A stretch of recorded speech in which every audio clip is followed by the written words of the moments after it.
apologize. We're running a few minutes late, so I'm sorry.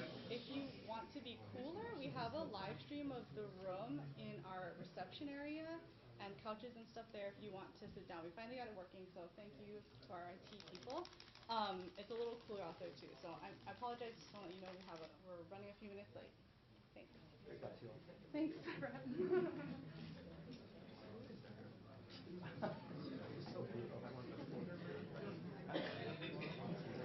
It's only one stitch it together. That's what you said.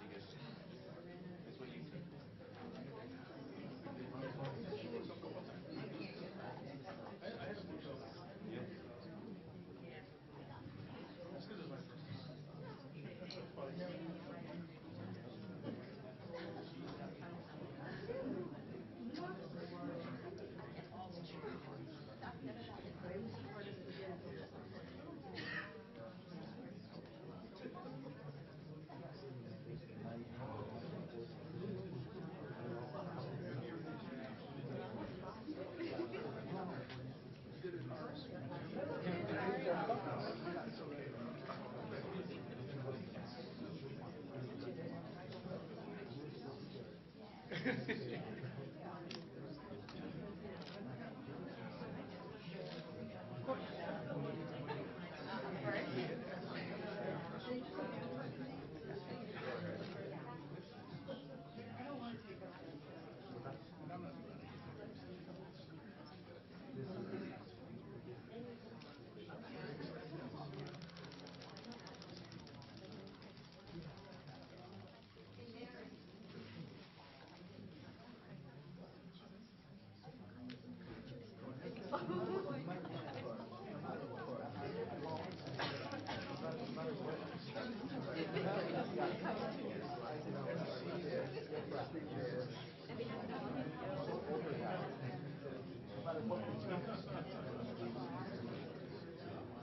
Okay, right here.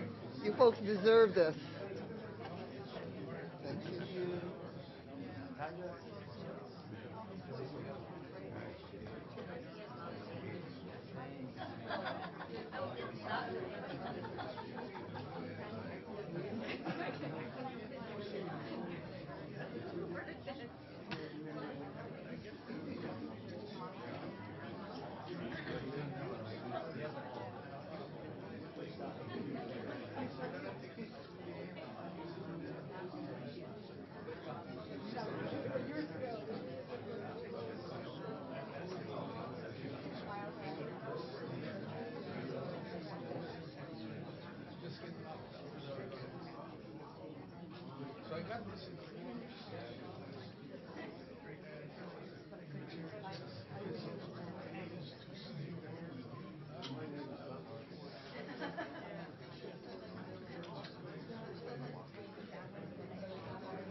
Thank you all for being here today. I truly appreciate all the effort that has gone into making today a reality. House Bill 2739, Our Care, Our Choice Act, gives terminally ill patients with 6 months to live an option to request and take medication if they should choose to peacefully end their life. I just wanted to commend the legislature for its work. I wanted to commend the community. I do know, as a legislator 20 years ago, I've always felt that the impassioned, compassionate testimony offered on this measure always were respectful and focused on the issues at hand, and has always helped us leave the legislative proposal as a better community. And I know that Roz and a couple others here, Brian and Ron, were here as part of that debate, Senator Kim. And clearly, what happened 20 years ago gave us better palliative care, better pain management, better options for those nearing the end of life. And I think our entire community benefited from that. I do think that today, this measure before us really, I think, is the logical next step for our community in giving them the option. For patients to exercise this option, they must meet several strict conditions, including have their prognosis confirmed by 2 doctors, be found to be mentally competent, and make 2 written requests in writing with 2 witnesses 20 days apart. Above all, this legislation has been written to ensure that the patient is in full control. This is available as an option along with other forms of end-of-life care. And it might not be for everyone. I do know even within my own family, there's differing opinions about whether there should be an option or should not be an option. But we know that we have gotten to a point in our community that it does make sense to give the patient a choice to request the medication, obtain it, and take it, or ultimately change their mind if they so choose to. Again, I would just like to thank the legislature for ensuring and inserting those safeguards into the measure that would assure that it certainly is a patient's choice. We know that this is an intensely personal decision, and we do not take this lightly. You know, our state has been contemplating this law for more than 20 years. I do believe that we are a better community for that. And when I think about this law, it's impossible not to think of friends and family that have struggled through a difficult prognosis. I think what we can do to make this right, we know that our loved ones will eventually die, but they don't need to suffer. And of course, when I think of my friend John and his family, who have so gratefully agreed to be with us today, thank you for sharing your story and your life with us here at the Capitol. Thank you for your strength and for being the voice of this movement. And I would like to ask John if you'd like to say a few words. Thank you, Governor. I will.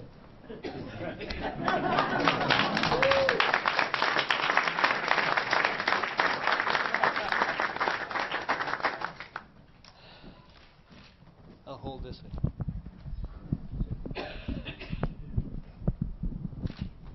Thank you. This on? Yeah, it's on. Modern science, huh?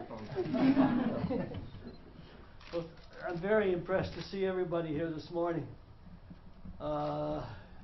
It's really amazing. I wanted to say a few words, and the governor has graciously allowed me to say a few things. I want to thank the quiet man here our governor for his enthusiastic support of medical aid in dying. Every other living Democratic governor also supports this merciful action to make dying less terrifying, far more peaceful for those up against a tortured passing. And they would have signed it too if they would have had the chance. Thank them. There are other elected officials here and elsewhere that deserve a lot of credit. Representative Bellotti, as the introducer and author, Representatives Mizuno and Nishimoto, and Senator Taniguchi for taking up this issue to move it for a final vote on the floor. It took guts. But the one legislator that I personally want to thank the most is Senator Rosalind Baker. Because without Rosalind Baker, there'd be no bill sitting before us today. She made the decision to take the only opportunity available to her right now, and it was a very courageous decision. The vast majority of us for years, as the governor has said, have clearly and repeatedly lined up in our support for medical aid in dying. It took a lot of people working a lot of years, working together. I can't list all the people that did it, but many of them are in this room today. I want to thank my company, Capital Consultants of Hawaii, for taking this up for me. I'm happy to have been a catalyst in this since last year. And I can honestly say that this is one of the most satisfying lobbying experiences of my entire life. Finally, after 20 years, we have a law that permits mercy in dying. This will give the choice on when to die to the person who is dying, who will have to go through all kinds of hoops and ladders, but ultimately will get to the goal. And then we probably are going to have to look at this later on, but if barriers come up. But from now on, from right now anyway, I'm just really happy that we got a bill to sign and go ahead. Ironically, it's not going to affect me personally, probably. I just finished my 60th round of chemotherapy yesterday, and that means that it's still working. 20 months or 600 days beyond the timeline that medical science said was likely for me to live. Now, only a few get this far, and I'm definitely on the day-to-day program. This bill takes effect in 272 days. And then, of course, you have to go through several things to get to the end, to prove that you're not kidding around or being forced to do it out of some other reason. It just goes to show you, finally, how hard it is to pass laws where highly emotionally charged situations are the norm, and how much courage and how much real sacrifice it takes to do it. The Hawaii State Legislature has done its duty. The governor has walked the walk. But for me personally, for all of us, Rosalind Baker is owed a deep vote of thanks and a new nickname, Senator Merciful. And that is new.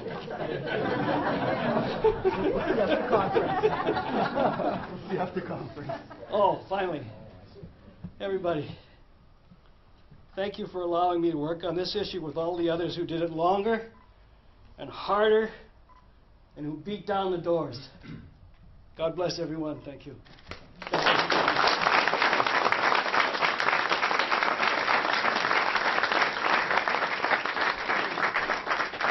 you. On behalf of the Senate, Senator Baker, would you like to say a few words before? I don't think there's ever been anybody who has ever dealt with me in conference or any place else that would call it merciful. Thank you, John. I appreciate that, but I think there's too many people around to attest that that's not true. On behalf of the Senate, I am just delighted that we are here at this place. There are so many folks that need to be thanked on the Senate side, and I want to start with my colleague who is the current Judiciary Chair, Senator Brian Taniguchi, for moving it forward, for Senator Karl Rhodes, who has really been one of the champions, and I think we need to give him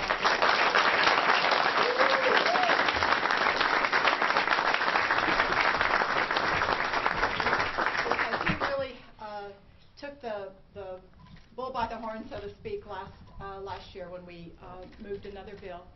So it's a delight to see the community come together, because I think most of us, I know all of us in this room, believe that the ultimate choice about how one ends one's life is very important, and to make sure that people have the opportunity, if they are in a situation where it's very painful and there's a way that they and their loved ones make the determination that they want to do it another path, I believe is important for a state like ours to make that choice available. So, John, thank you for those very kind words. He was one of the reasons that I agonized so much over this, because I'm afraid he's going to use it. And he's been such a good friend. But I think all of us need to have that choice. It's the compassionate thing to do. And Governor, thank you so much for signing it. Colleagues all, thank you for your support and efforts to move it forward. And members of the community, thank you for providing excellent testimony on the many hearings that we've had over the years. On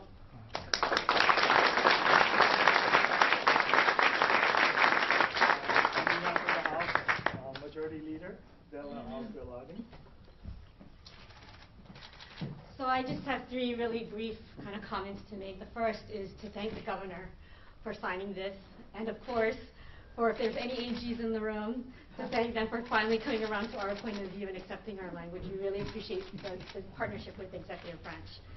The second group of people I'd like to thank is both the community and my colleagues. First, to the community. You know, this has been a 20-year journey. We have,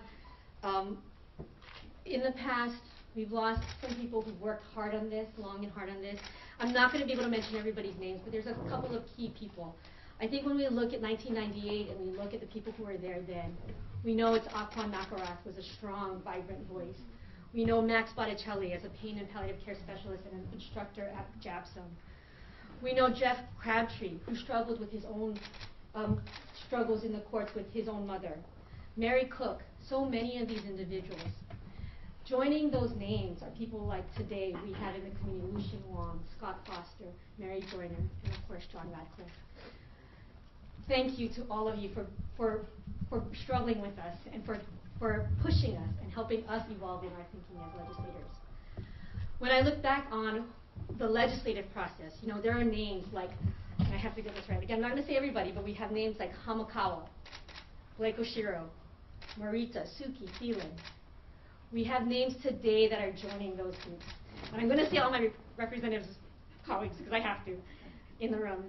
Cregan, Morikawa, San Buenaventura, Evans, Kihokolole, Laramont, Takayama, Todd, Nakamura. All of you helped push the conversation along during the year when folks thought that there was no hope, and that is the power of the caucus. That is the power of conversations that we all have to continue to have.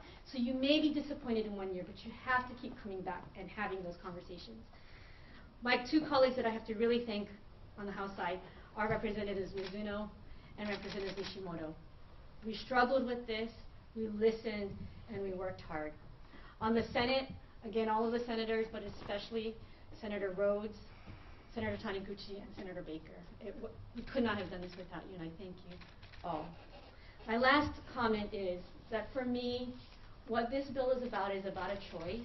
But as I said on the House floor, it's a choice that an individual can make so that they are able to think about how they want to live the rest of their life. This is a bill not simply about the choice to die, but how do you want to live your remaining lives? And that is the message that I think that we should all take away from this, because we all know that there is an end to this wonderful experience. So no matter if you're terminally ill, no matter if you have a long life to live, and no matter, because you don't know, you can walk out of this room and something tragic could happen. This is a moment to think about how we all want to live every day of our lives. So thank you.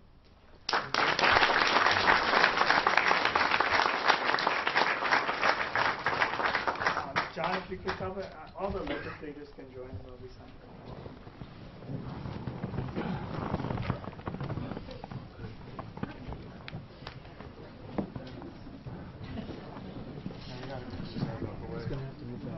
gotta scroll.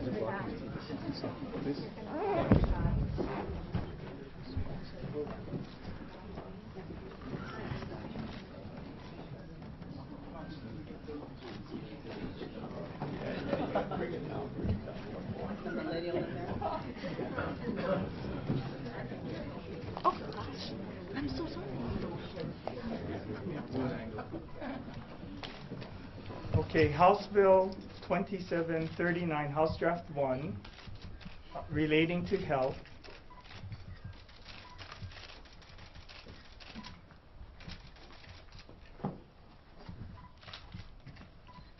Is now law in the state of Hawaii as Act 2.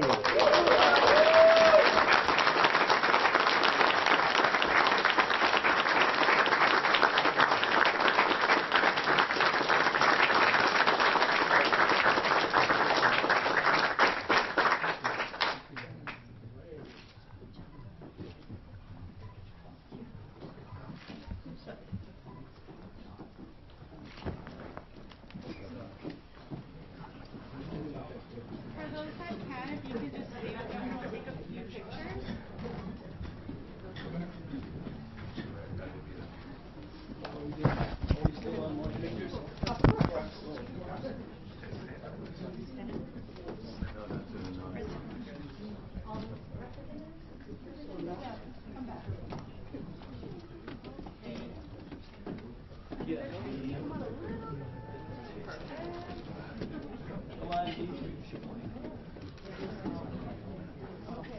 You guys are good. I think we're good. Okay.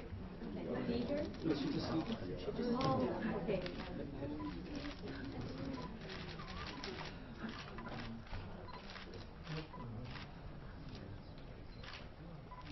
Look over this way for a second.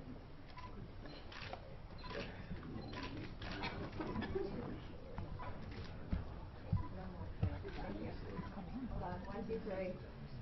Right here.